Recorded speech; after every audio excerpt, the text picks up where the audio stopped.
this world today, there are many ways to fall from grace and to go astray. We should realize that in our lives we can make a change for brighter days.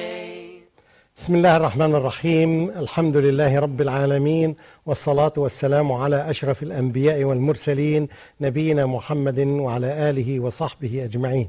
Dear viewers everywhere, I greet you with the greeting of peace.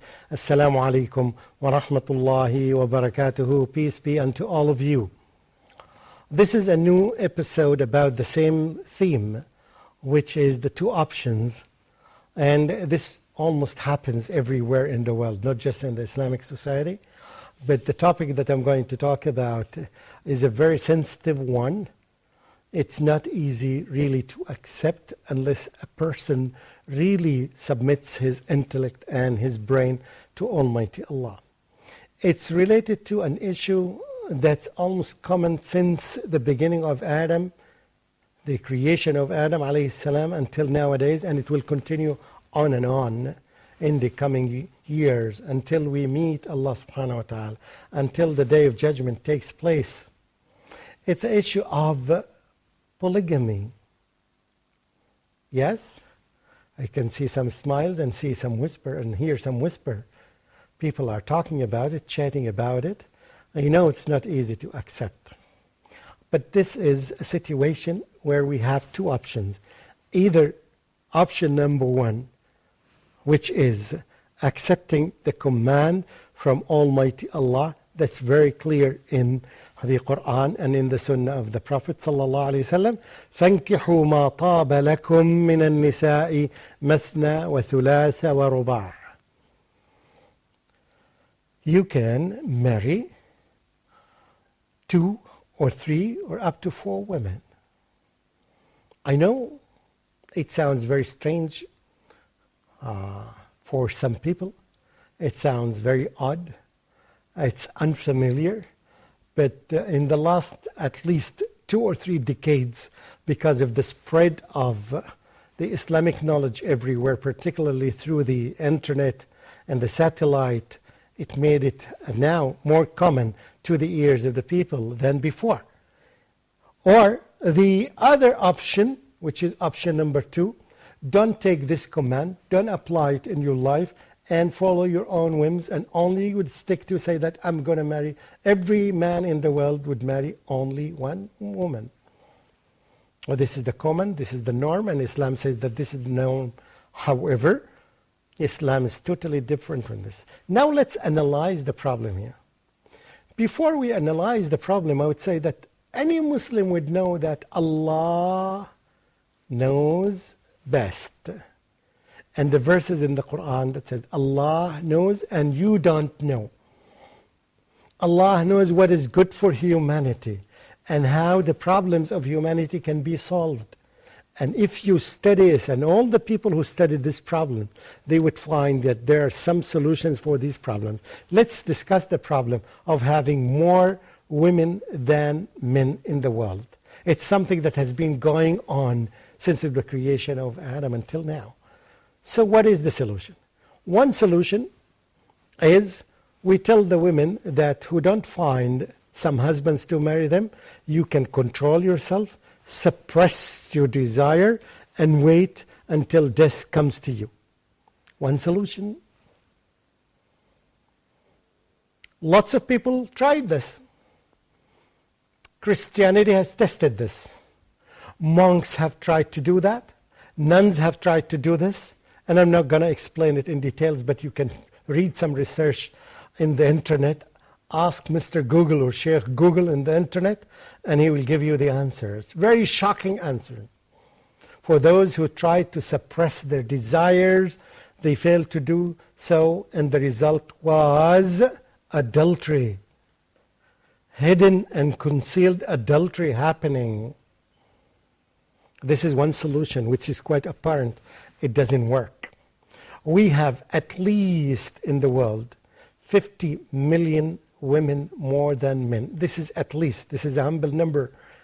It's much, much more than this. In a country like Indonesia itself, there are more than 20 million women more than men. So this option is deleted. The other option, okay, we can say, we can give these women their sexual freedom. Sexual freedom. And we know what resulted in. Lots of orphans, lots of people who don't know their fathers and mothers, wedlock, lots of problem happening all over the world, and lots of killing is happening before because of these wedlocks. And we know that some people would say that, okay, men and women can exchange these sexual relationship in an illegal way as long as both of them, yes, agree to that. And the result is, as you see, that the increase of prostitution all over the world. And I'm quite sure any human being does not like to fall into this, even if it is within his desire. So this is the second option. The world would live with increasing number of prostitution with all the consequences that would happen after that. What is the third option? The third option is that every woman would marry more than a man. If this happens, if women say that we want to get the same rights, and a woman should marry more than one man, okay, we'll say that let's try this. And if we try this, this will aggravate the problem. It will make the problem more chronicle because we have less men than women. So this doesn't solve the problem. This makes it more chronic. What is the fourth option? The fourth option is that a man, in some cases, would marry more than one woman, and this would solve, instead of having, or instead of dating with women, instead of having illegal relationship, in fact, this should be under respect, he would marry more than one. And in fact, in America itself, and in some other countries, you will find that the Amish are doing this, the Mormons are doing this, and then many other people are doing this. And it solved the problem. And we Muslims are offering this solution to the world. And this solution comes as part of the Islamic solution to the problems of the world. Here again, it is polygamy versus prostitution, because that's what's happening right now. As we excluded the first three options, the option of suppressing desires, the option of women marrying more than men, the option of prostitution, the only left solution for humanity is polygamy. Allah subhanahu wa ta'ala knows that it may sound difficult for women to accept this.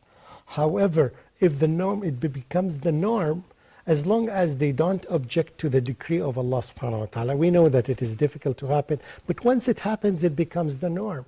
And again, this is the legislation, this is the law of Almighty Allah, the creator of this universe, the creator of every human being, the one who knows how to solve the problems of all humans, is the one who created them. When I'm stuck with my computer, I have a problem with this computer, I go to the manufacturer of the computer. He is the best one who may give you the solution. When I'm stuck with my car, I'm going to the car mechanic, and he is the one who would give me the solution. When I'm stuck with my camera, the same thing happens. I would go to a specialized person in cameras. This is how the world works. But unfortunately, the whole world thinks like this, but all of a sudden, when we talk about Islam, when we give them the solution, when we tell them that the creator of these human beings, the one who created them, the one who manufactured them, the one who designed them, is the one who is able to give us the alternative, to give us the solution. When we come to this, they stop thinking logically. For whatever reason, a reason for maybe like they got indulged in adultery and they have preferred dating than marriage, and the result is that, as you see, that world problems are increasing day after day. So now, the same way they used to think, the manufacturer or the engineer or the specialized person is the best person in this world who can give you the solution of your problem because this is his area. We use the same logic, but when we come to Islam, they stop using it. Why? I have no answer. I may know the answer, but it's the best one to ask this question. We ask them this question, why don't you use the same logic to solve this problem? So the answer is there. Anyway, a Muslim is not waiting for their answer. A Muslim knows the answer. The simple logic of a Muslim, Allah knows best because He is the creator of the universe and He is our creator and He knows exactly what is good for this planet and what's good for the human beings and what's good for men and what's good for women. And that's why Allah subhanahu wa ta'ala designed Islam and made it clear in the Quran and the Sunnah. Here I'm quite sure, although it sounds very sensitive, but I hope it becomes very beneficial now for you when I try to refute the ideas of other people. And it's quite obvious. We are Muslims, we say, we listen and obey you, Almighty Allah, so that we will fall into option number one. We ask Allah subhanahu wa ta'ala to give us strength and support to continue obeying Him and following Him until we die and we meet Him on the Day of Judgment. Ameen. Wassalamu alaikum wa rahmatullahi wa barakatuhu. And until we meet again, this is your presenter, Mamdouh Muhammad. In this world today, there are many ways to fall from grace and to go astray. We should realize that in our lives we can make a change.